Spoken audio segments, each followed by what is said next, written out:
Bab 13. Menantu yang dibuang datang kembali. 5 tahun berlalu. Dalam masa 5 tahun ini, penderitaan, hinaan yang diterima Cecilia bersama putrinya sudah melebihi batas kemampuannya sebagai seorang wanita lemah yang dari kecil hidup dalam kemewahan. Jika tidak demi putrinya Tania, mungkin ia sudah lama terjun ke Sungai Kili, mati di bawah arus kencang sungai itu. Pernah ia berdiri di sisi jembatan untuk terjun, namun rintihan putrinya dalam gendongannya menyadarkannya untuk bertahan. Masa 2 tahun pertama, sejak ia diusir, ia masih bisa bertahan dengan uang tabungannya.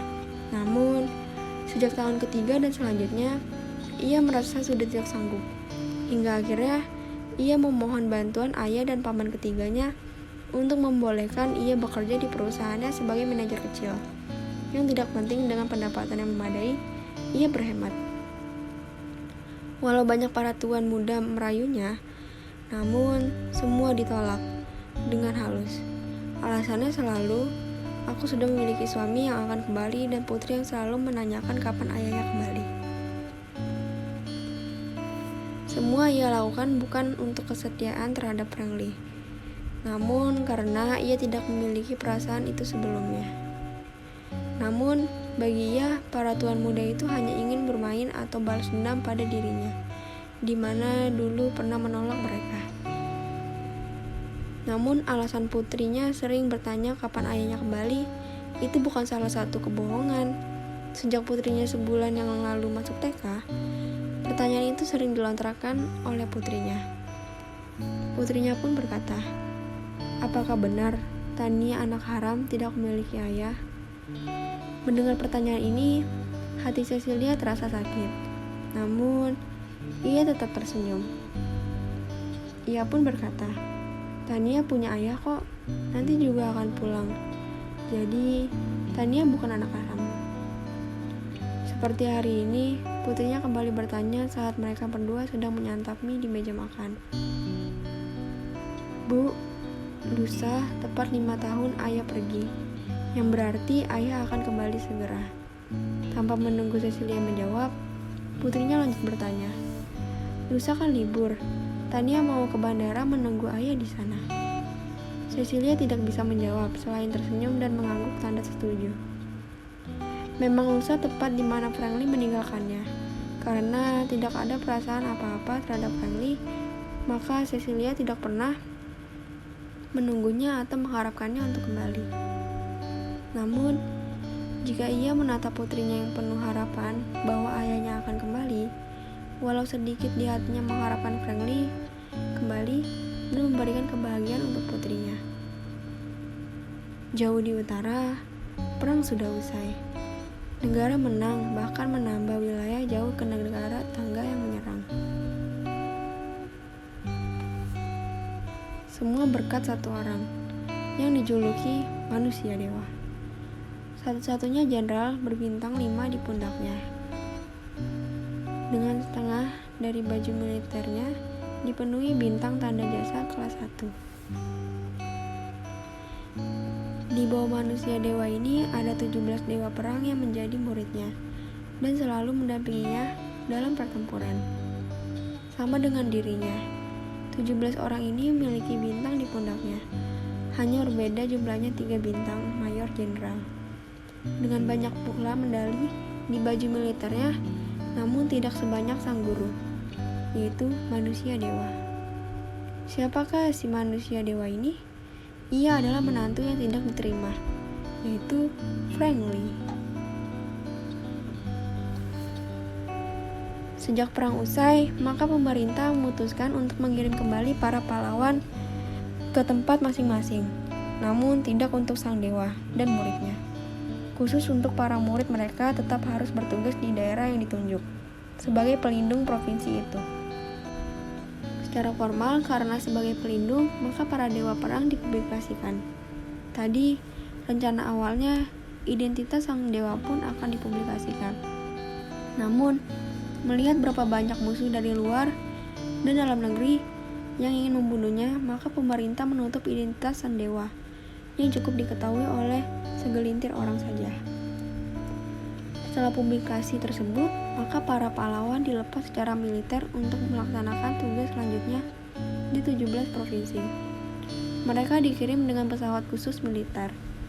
Kebetulan, yang ditugaskan di Jianling adalah Richard Che, ajudan terpercaya Frank Lee, selama pertempuran hidup dan mati di medan pertempuran. Kedatangan Dewa Perang ini pun menyebar di seluruh Jiangling. Para kalangan atas berlomba untuk menyambutnya. Frank Lee pun berkata, "Sekarang kita sudah tidak di medan pertempuran lagi. Jadi, mohon tinggalkan panggilan jenderal, guru, ataupun cukup dengan kakak. Apakah kamu mengerti?" Sambil melirik ke arah Richard. "Siap, laksanakan perintah," jawab Richard. "Sekarang, kita sudah tiba, Kak. Apakah aku bisa berjumpa dengan kakak ipar?" tanya Richard penuh harap ke Frank Lee. Frank Lee pun termenung. Apakah istrinya masih sendiri? Apakah istrinya mau menerima dia? Banyak keraguan di dalam pikirannya. Maka ia menjawab, "Tidak perlu, nanti di waktunya kamu akan berjumpa." Frank Lee tidak mau anak buahnya melihat ia gagal dalam rumah tangga. Di pagi hari tadi, putrinya sudah bangun pagi-pagi dan berdandan cantik untuk berangkat ke bandara. Dengan terpaksa, ia membawa putrinya ke bandara dengan harapan jika Frank Lee kembali berarti kebahagiaan itu milik putrinya. Namun jika tidak kembali, maka ia akan berkata jujur ke putrinya bahwa Frank Lee tidak akan pernah kembali dan sudah melupakan mereka berdua. Ia tahu walau berat, namun harus disampaikan agar putrinya menjadi kuat sedini mungkin. Ketika tiba di bandara, Cecilia sedikit bingung karena bandara hari ini terlihat ramai. Banyak mobil mewah dan orang-orang besar berdiri menunggu di pintu keluar lorong VVIP. Karena tidak mau tahu urusan orang-orang itu, maka ia membawa putrinya ke pintu kedatangan umum di sisi selatan pintu VVIP. Tidak terlalu banyak orang yang menunggu di sini. Jadi, ia dan putrinya yang berdiri di sana. Putrinya berdiri sambil terus melihat ke arah pintu. Karena tadi pagi, sejak bangun putrinya memaksakan untuk berangkat segera, maka Cecilia tidak sempat melakukan rutinitas setiap pagi, buang air besar. Setelah hampir 1 jam berdiri, ia merasa tidak dapat menahannya lagi. "Nak, kita ke toilet dulu. Ibu mau BAB," ujar Cecilia pelan ke kuping putrinya. "Ibu pergi saja. Tania tetap di sini menunggu ayah. Nanti kalau kita berdua pergi, ayah datang tidak melihat Tania," putrinya berkata sambil mengedipkan matanya yang bulat. "Pesawatnya masih lama baru mendarat. Jadi kita bisa pergi sebentar dan kembali ke sini tentu belum terlambat," Cecilia berkata berusaha merayu, namun putrinya tetap kokoh tidak mau pergi dan menunggu ayahnya datang. "Baiklah kalau begitu. Tapi Tania janji tidak akan pernah kemana-mana dan menerima orang asing untuk mengobrol," kata Cecilia. Putrinya pun mengangguk. Cecilia percaya putrinya anak yang cerdas karena tempahan hidup mereka yang begitu keras. Cecilia berjalan ke arah lain mencari toilet untuk menyelesaikan tugasnya hari itu. Namun, semua toilet penuh dan antrian cukup panjang, dan para penjemput yang hari ramai tidak seperti biasanya. Dengan terpaksa, Cecilia mengantri sambil sesekali melihat ke arah putrinya yang masih berdiri menunggu. Beberapa menit setelah Cecilia pergi meninggalkan Tania, di pintu pun keluar Frank Lee bersama Richard keluar. Mereka sengaja keluar dari pintu itu untuk menghindari penyambutan yang tidak perlu dari para penjilat. Saat keluar, mata Frank Lee terpaku pada sosok mungil imut, cantik yang mengingatnya pada seseorang. Richard pun terpaku. "Kakak, gadis kecil ini sangat mirip denganmu," kata Richard. Mereka berdua terpaku dan berjalan lambat. Gadis itu menatap Frank Lee dan berlari ke arah Frank Lee dan berteriak, "Ayah!" Frank Lee pun terdiam melihat ke belakang jika ada orang lain yang dipanggil gadis kecil ini, namun tidak ada siapapun di belakangnya. Saat ia membalikkan wajahnya, anak itu sudah meloncat ke pelukannya. Seperkian detik, Franklin pun menjadi patung. Ia pun tersadar dan mencoba menahan gadis itu dalam pelukannya. Ada getar yang mengalir ke dalam hatinya, namun ia tidak mengerti apa itu. Setelah beberapa menit, Franklin membawa gadis itu ke tempat awal ia berdiri dan berjongkok membelai rambutnya. Ia pun berkata, "Gadis cantik, siapa namamu?" tanya Franklin. Gadis itu cemberut, melucutkan bibirnya namun menjawab riang, "Tania ayah, nama aku Tania." "Kamu kesini bersama siapa?" tanya Franklin lebih lanjut. Tania menghentakkan kakinya, dalam hatinya ayahnya tidak menginginkannya. Maka ia menjawab, "Salah. Sendiri, tadi diantar ibu, sekarang ibu sudah pergi, nanti akan menjemput lagi." "Anak cantik tidak baik sendirian, bisa berbahaya jika ketemu orang jahat," kata Franklin. "Biarkan saja, ayah. Tania adalah pahlawan, pemberani, dan luar biasa. Orang jahat kan dipukul jika mengganggu Tania." Ia menundukkan kepalanya dengan suara lirih. Ia menambahkan, "Kan ayah sudah kembali, sekarang apakah tidak mau menjaga Tania?" Sambil mengangkat wajahnya menatap Franklin. Franklin terdiam, tidak mampu berkata apa-apa. Ia seperti kehilangan akal menghadapi gadis kecil ini. Di pintu kedatangan VVIP makin berisik. Banyak orang-orang besar itu bertanya kapan Dewa Perang akan keluar. Karena pertanyaan itu dilontarkan secara bersamaan, maka terdengar oleh Franklin dan Richard. Mereka sengaja menghindari, namun terhenti di sini di hadapan gadis kecil ini. Mereka berdua tidak mau orang-orang yang berbaris di pintu VVIP menyadari bahwa Dewa Perang keluar melalui pintu umum. Untuk itu, maka Franklin menggendong gadis kecil itu dan berjalan ke arah pos polisi terdekat untuk menyerahkannya pada polisi, sampai si ibu datang menjemput. Sampai di polisi, menjelaskan ke petugas tentang gadis itu dalam pelukan Franklin. Namun di saat mau diturunkan, gadis itu tidak mau melepaskan pelukannya. Apa ayah tidak menginginkan Tania lagi? Bibir mungil itu mengerucut, mencibir Franklin. Franklin pun berkata, "Tidak, ayah selalu menginginkan Tania. Namun saat ini ayah masih ada sedikit pekerjaan. Jadi, Tania tunggu di sini sampai ibu Tania datang menjemput." Walau sedikit merasa tidak tega, Franklin lanjut berkata sambil mengelus kepala gadis kecil itu, "Tunggu ayah di rumah, ayah akan pulang." Mendengar ini, Tania pun tersenyum. "Baiklah, Tania akan menunggu ayah pulang."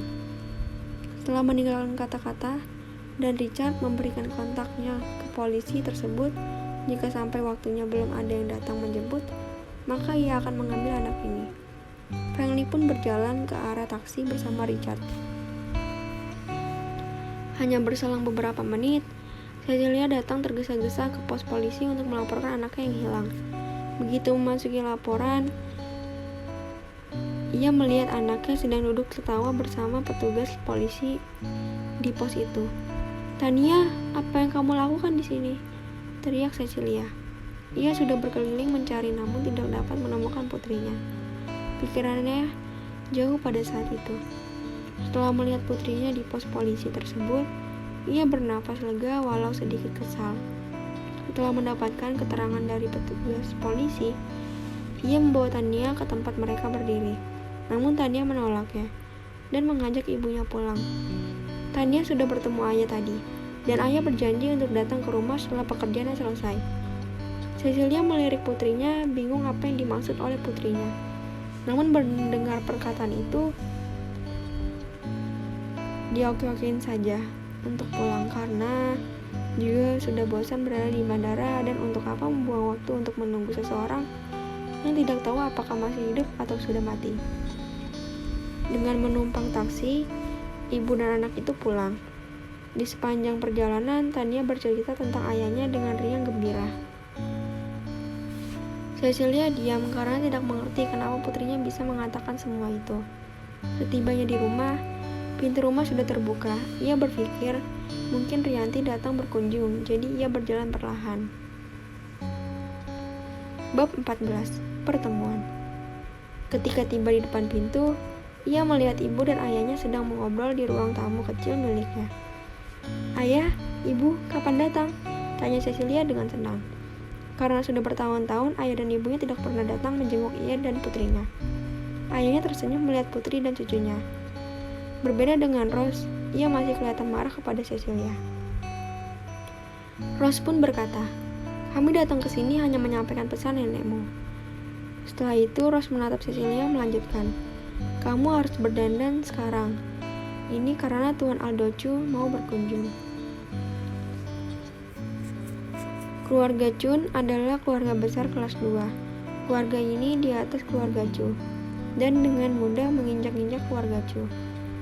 Cecilia bertanya pada ibunya, "Ada urusan apa ia berkunjung dengan aku berdandan?" "Dasar gadis bodoh," dengus Rose. "Tentu untuk melamarmu," Rose lanjut berkata. Cecilia terdiam menatap ayahnya, dan berkata pada ibunya, "Aku tidak mau menikah dengan siapapun.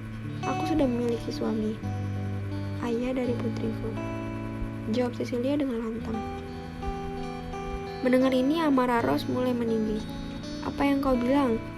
Suami yang 5 tahun tidak tahu di mana rimbanya.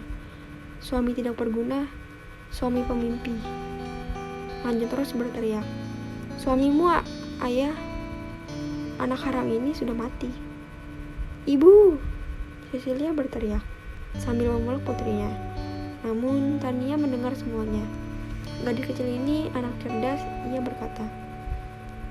"Tania bukan anak haram. Ayah Tania sudah pulang." Perkataan Tania makin membuat Rose emosi. "Apa kau bilang? Ayahmu sudah kembali. Ia sudah mati dibuang ke laut." Cecilia tidak tahan lagi. "Maaf ayah, ibu. Silakan keluar dari rumahku." Mendengar ini, Rose semakin menjadi. Ia pun berkata, "Mengapa aku bisa melahirkan putri seperti ini? Tidak berbakti dan menghargaiku. Kalau begitu, lebih baik aku mati." Rose duduk di lantai dan mulai menangis. Melihat ini, Cecilia terdiam. Ia sudah terbiasa melihat tingkah ibunya, dan ini adalah senjata terakhir yang dimilikinya untuk menang dari Cecilia. Sudah, biarlah Aldo itu datang berkunjung, namun aku tidak mau berdandan untuk menyambutnya," Cecilia berkata agar ibunya berhenti menangis. Kediaman keluarga Cho. Franklin yang menumpang taksi bersama Richard. Ia turun sendiri dan memerintah Richard untuk pergi ke rumah dinasnya. Franklin berhenti di gerbang perumahan keluarga itu dan coba mengantuk. Setelah setengah jam kemudian baru gerbang terbuka. Penjaga keamanan itu seperti bangun dari tidur. Ia pun berdiri, menghadap Franklin, dan berkata, "Kamu siapa dan ada keperluan apa datang ke kediaman keluarga Chu?" Seperti biasa, Franklin selalu tersenyum dan menjawab, "Saya Franklin, menantu keluarga Chu, suami dari Cecilia Chu. Apakah saya boleh masuk?" Franklin lanjut bertanya. Si penjaga mendengus, meremehkan menantu yang 5 tahun pergi. Namun, ia tidak berani bertindak sembarangan, jadi ia menyuruh Franklin untuk menunggu sementara, dan ia melapor ke dalam. Kebetulan saat ia membalikkan badannya, Lydia sedang melangkah ke arah pintu itu. Mendengar laporan penjaga, ia langsung bergegas ke gerbang. "Kamu masih hidup?" Lydia pun tertawa. Franklin diam memandang Lydia dan berkata pelan, "Ya, aku masih hidup dan kembali sesuai dengan janjiku. Aku mau menemui istriku. Izinkan aku masuk." Mendengar ini, tawa Lydia makin menjadi. Istri, memang Cecilia mengakuimu sebagai suaminya, kecuali lembaran kertas mencantum namamu. Apakah kau sadar engkau hanya suami sementara dan dibuang sejauhnya?" Lydia melanjutkan, "Dan mesti kamu ketahui Cecilia sudah lama diusir dari rumah ini. Tidak tahu di mana ia tinggal." Mendengar ini, Franklin sedikit terkejut. "Diusir? Kenapa istriku diusir dari sini?" Franklin bertanya dengan bingung. Cecilia adalah keluarga Chu, dan kenapa dia diusir? Di saat itu ada gadis lain yang datang, yaitu Rianti Chu. Franklin ingat gadis ini. Namun karena tidak kenal, Franklin tidak bertanya kepadanya. "Kamu bertanya kenapa diusir? Apakah kamu tidak tahu kalau kamu memiliki putri dari perbuatan terkutuk kalian berdua. Lydia pun tertawa senang atas penderitaan yang didapat Cecilia. Rianti yang berada di belakang Lydia memberi isyarat untuk menyuruh Franklin pergi, dan ia akan mengikutinya nanti. Melihat isyarat ini, Franklin berkata, "Dasar keluarga Chu tidak bermoral." Ia membalik badannya dan pergi. "Kakak ipar," terdengar suara di belakangnya. Gadis kecil cantik yang wajahnya mirip dengan Cecilia berlari kecil menuju Franklin. "Kapan kakak ipar tiba?" Rianti bertanya. Franklin pun menjawab, "Tadi siang." Sebelum ada pertanyaan lebih lanjut, maka Franklin melanjutkan kata-katanya. "Di mana Cecilia sekarang tinggal?" Rianti pun tersenyum. "Mari aku antar kakak ipar ke sana." Mereka berdua menumpang taksi. Di dalam perjalanan, Rianti bercerita bagaimana perlakuan keluarganya terhadap kakak sepupunya dan berapa banyak penderitaan yang harus ia alami. Mendengar semua itu, amarah Franklin sudah tidak tertahan. Namun ketika ia mendengar bahwa ia memiliki putri, maka Franklin terdiam. Terbayang wajah gadis cantik imut tadi siang di bandara. Ia berpikir ia memiliki putri, maka tidak berbeda jauh dengan gadis kecil itu. Sekitar setengah jam, taksi itu tiba di depan rumah Cecilia. Setelah melunasi ongkos taksi, mereka berdua turun dari taksi dan membuka pagar rumah. Franklin berdiri di depan pagar itu menatap rumah kecil yang sudah cukup tua walau masih layak huni, namun tidak pantas ditinggali istri dan putrinya. Namun, saat itu Franklin melihat mobil Rolls Royce keluar terbaru terparkir di halaman rumah itu. "Mobil siapa ini?" tanya Franklin ke Rianti di sampingnya. Rianti menggelengkan kepala karena memang dia tidak tahu mobil siapa. Mereka pun berjalan masuk dan berhenti di pintu masuk karena melihat suasana di dalam penuh tawa canda. Franklin menahan tangan Rianti untuk diam dulu, coba mencuri dengar pembicaraan orang-orang di dalam. Terdengar suara yang familiar dari Rose. Ibu Cecilia berkata pada saat itu, "Kami sangat senang Tuan Muda Aldo mengunjungi tempat kami." Sedikit membisik, namun tetap terdengar oleh pendengaran Franklin yang super. Rose pun berkata, "Beri Bibi waktu untuk membujuk Cecil." Suara berat penuh kekecewaan menjawab, "Harus segera. Jika tidak, maka perusahaan milik keluarga Chu akan saya ambil alih." Dengan sedikit mendengar, Franklin paham siapa saja tamu dalam dan apa maksud kedatangan mereka saat ini. Suara ketukan. Mereka yang sedang mengobrol di ruang tamu tidak memperdulikan ketukan itu. Namun tidak bagi Tania. Ia berlari ke pintu karena tahu ayahnya akan datang seperti janjinya tadi siang. Membuka pintu, Tania melihat Franklin. Ia melompat ke pelukan Franklin sambil berteriak, "Ayah sudah datang."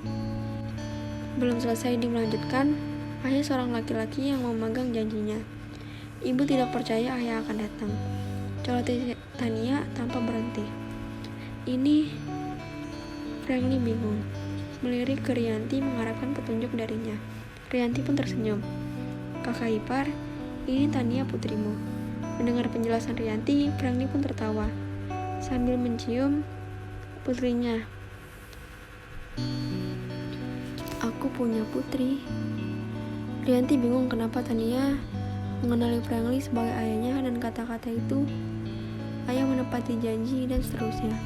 Kebingungan itu akan hilang jika Rianti hadir di bandara saat Tania bertemu dengan Franklin. Sungguh satu pertemuan yang diatur oleh Tuhan. Tania membawa Franklin masuk, berteriak kencang, "Ibu, ayah pulang." Cecilia yang menyibukkan diri di dapur agar tidak ikut dalam obrolan orang tuanya dengan Aldo, bahkan ia sengaja mengotori wajahnya dengan arang hitam. Ia muncul dari pintu karena tertarik teriakan putrinya. Langkahnya terhenti di pintu dan menatap ke Franklin tidak percaya.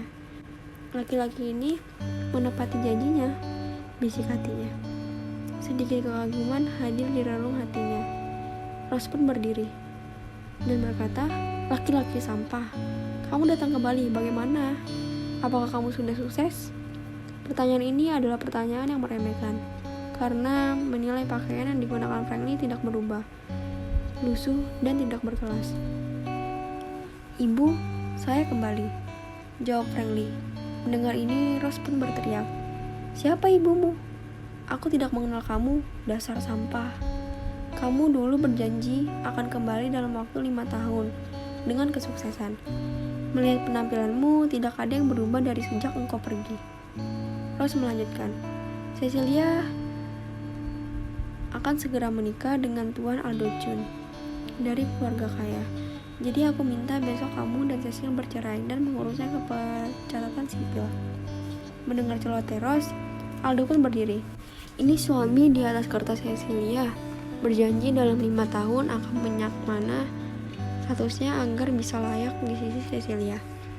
Aldo memandang remeh Franklin, lanjut berkata, "Aku mendukung perkataan Bibi Rose, agar kamu menceraikan Cecilia dan membawa putri harammu ini bersamamu." Mendengar ucapan putri haram, amarah Franklin naik. "Coba ucapan sekali lagi tentang putriku." Aldo pun tertawa. Putri harammu hanya belum selesai kalimatnya, sebuah tamparan mendarat di pipi Aldo yang membuatnya melayang beberapa meter, membentur dinding dan jatuh terduduk. Bibirnya berdarah, ia meludahnya, tampak beberapa giginya ikut terlepas keluar bersama darah. "Kamu bisa menghina aku sesukamu, tapi jangan engkau hina anak dan juga istriku," kata Franklin berwibawa. "Sekali lagi ucapkan itu keluar dari mulutmu, maka engkau akan makan melalui selang," ancam Franklin. Rose yang terkejut kembali kesadarannya berteriak histeris, "Apa yang kamu lakukan? Dasar laki-laki sampah tidak berguna, tukang mimpi, laki-laki yang dibuang. Apakah kamu tahu siapa Tuan Muda Aldo ini? Dia berasal dari keluarga Chun. Engkau akan mati." Mendengar pembelaan Rose terhadap istrinya, semangat Aldo kembali muncul. Sambil memegang mulutnya, ia berdiri.